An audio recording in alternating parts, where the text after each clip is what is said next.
حدیث میں یہاں تک الفاظ آتے ہیں، حضور نے تلقین کیا ہے نوجوان صحابہ کو، اے میرے بچے یقین کر، اگر تمام انسان تل جائیں تمہیں کوئی نقصان پہنچانے پر نہیں پہنچا سکتے مگر وہی کچھ جو اللہ نے لکھ دیا ہو، اور تمام انسان جمع ہو جائے تمہیں کوئی نفع پہنچانے پر نہیں پہنچا سکتے مگر اتنا ہی یا ویسا ہی جیسا کہ اللہ نے لکھ دیا۔ تو انسانوں سے کیا ڈرنا، نہ انسانوں سے کوئی توقع نہ امیدیں، اس کی امیدیں قلیل، اس کے مقاصد جلیل۔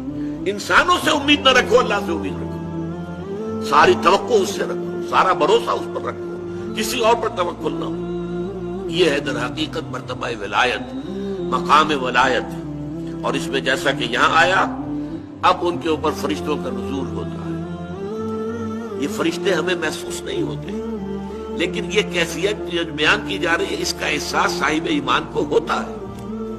وہ چاہے نظر نہ آئے فرشتے، اور فرشتوں کا قول چاہے ہم اپنے ان کانوں سے نہیں سنیں گے، فرشتوں کی بات سننے کے لیے دل کے کان ہیں۔ فرشتہ جو ہے وہ در حقیقت غیر مرئی ہے، وہ غیر مادی ہستی ہے، مادی نہیں ہے، وہ تو صرف نور پر مبنی ہے، نور سے بنا ہے اور نور ہے، لہذا ان کا تنزل ہوتا ہے۔ وہ کیا کہتے ہیں، اللہ تخافوا ولا تحزنوا، وہی نتیجہ، الا ان اولیاء اللہ لا خوف علیہم ولا هم يحزنون۔ زوال خوف و حزن، یہ دو چیزیں ہیں جو ثبوت ہے کہ واقعتاً اللہ پر ایمان موجود ہے، واقعتاً اللہ کی ربوبیت پر دل ٹھک گیا ہے۔ اگر دل پریشان ہے، یہ میرا نقصان کر دے گا، یہ مجھے تکلیف پہنچا دے گا، یہ میرا یہ کر دے گا، وہ میرا وہ کر دے گا، اس سے میری یہ بات بن جائے گی، وہ مجھے یہ فائدہ پہنچا سکتا ہے، لیکن کہتا ہے دعویٰ یہ ہے کہ اللہ پر ایمان ہے میرا۔ تو یہ در حقیقت یہ دونوں چیزیں ایک دوسرے کی بالکل متضاد ہیں۔ توکل، توقع صرف اللہ کی ذات کے ساتھ، اللہ تخافوا ولا تحزنوا، نہ خوف کھاؤ نہ حزن سے دو چار، وابشروا بالجنۃ التي كنتم توعدون، اور بشارتیں حاصل کرو، خوشیاں مناؤ اس جنت کی کہ جن کا تم سے وعدہ کیا جاتا تھا، اہل ایمان سے وعدے کیے گئے۔ وَلَكُمْ فِيهَا نَحْنُ أَوْلِيَاؤُكُمْ فِي الْحَيَاةِ الدُّنْيَا وَفِي الْآخِرَةِ، ہم تمہارے ساتھی ہیں، مددگار ہیں، پشت پناہ ہیں، حمایتی ہیں، دنیا کی زندگی میں بھی آخرت میں بھی۔ یہ نوٹ کر لیجیے، یہ دنیا کی زندگی میں ایک چوسر کی جنگ ہے، جیسے چوسر کی سڑک ہوتی تھی، حق و باطل کی جنگ جاری ہے۔ حق و باطل کی ایک جنگ ہمارے اندر ہے، ایک طرف ہمارا نفس امارہ ہے جو برائی کی طرف ہمیں دھکیلتا ہے، ایک طرف ہمارے اندر روح ربانی ہے، وَنَفَخْتُ فِيهِ مِن رُوحِي، وہ ہمیں خیر کی طرف، بھلائی کی طرف، بلندی کی طرف کھینچتی ہے۔ ایک کشاکش جو ہے ہمارے اندر ہے، کچھ کشاکش باہر چل رہی ہے۔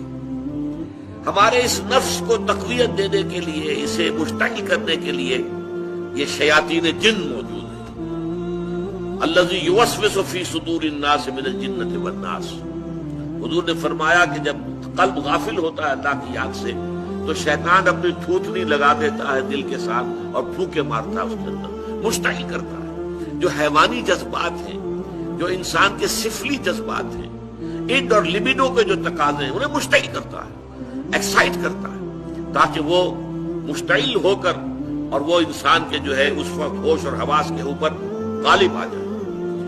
اس کے مقابلے میں فرشتے ہیں غیر مرئی، فرشتے جو ہیں وہ ہمیں روحانی طور پر تقویت پہنچاتے ہیں۔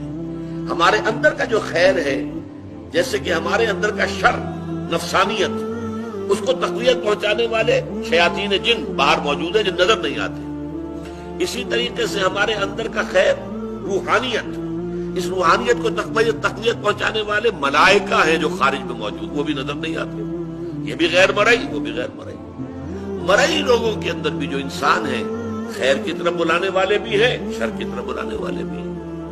آپ کا دوست یہ بھی کہے گا چھوڑو میاں، کیا کس چکر میں پڑ گئے حلال حرام کے، دیکھو فائدہ ہوتا ہے اس کام کے اندر، جس کام میں فائدہ ہو وہ کرو، اللہ اللہ کر اللہ۔ یہ کیا حلال اور حرام اور صحیح اور غلط اور جائز اور ناجائز، وہ آپ کو شر کی ترغیب دے رہا ہے کہ نہیں دے رہا؟ اسی طرح کوئی آپ کا بھائی ایسا بھی اللہ کے بندے، خیال کر، غلط کام مت کر، اس سے تھوڑا سی یہ کہ تجھے دنیا میں دولت مل جائے گی، اخروی زندگی برباد ہو جائے گی تیری، ایسے انسان بھی تو ہے نا آخر۔ تو لوگ جو ہے خارج میں، انسانوں میں بھی داعیان شر بھی ہے، داعیان خیر بھی ہے، وہ تو ویزیبل ہے، مرئی ہے۔ غیر مرئی عالم میں جنات شیاطین جن ہیں جو ہمارے نفسانی خواہشات اور تقاضوں کو بڑکاتے ہیں، اور ادھر ملائکہ ہیں جو ہمیں تھپکی دیتے تم نے اچھا کام کیا ہے۔ اچھا کام کر کے جب مسرت ہوتی ہے، حضور نے فرمایا اذا سرت کا حسنتوں کا وساعت کا سیئتوں کا فانت مومن۔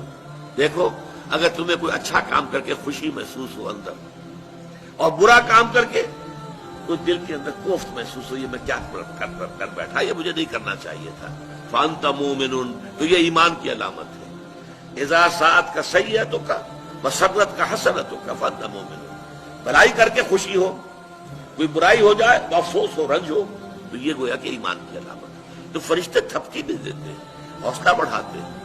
قرآن مجید میں آیا ہے جنگ بدر میں، جنگ احد میں فرشتے آئے، انہوں نے مدد کی، اہل ایمان کے دلوں کو اور اہل ایمان کے قدموں کو جمایا۔ انثبت الذین آمنوا، جاؤ قدم جما دو اہل ایمان کے، تو اہل ایمان کے لیے فرشتے آئے۔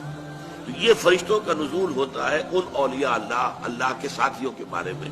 اب یہ اولیاء اللہ سے آپ یہ نہ سمجھ لیجئے کہ وہ کوئی علیحدہ قسم کی نوع ہے یا کوئی علیحدہ جنس، انسانوں ہی میں ہوتے ہیں نا۔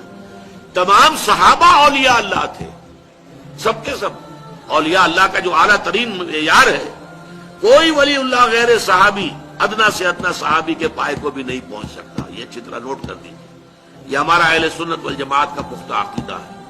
کمتر سے کمتر صحابی جو ہے بڑے سے بڑے ولی سے بھی وہ افضل ہے، بڑے سے بڑے ولی سے افضل۔ تو اولیاء اللہ سے مراد یہی نہ لے لیجیے جو ہماری اپنی جو ووکیبلری ہے، ہماری بول چال میں صوفیاء کرام کے لیے الفاظ یہ آتے ہیں، وہ بھی ہیں الحمدللہ، ان کے اندر بھی اولیاء اللہ بہت بڑی تعداد میں، لیکن جو ہمارے صحابہ کرام تھے وہ تو سب کے سب اللہ کے ولی تھے۔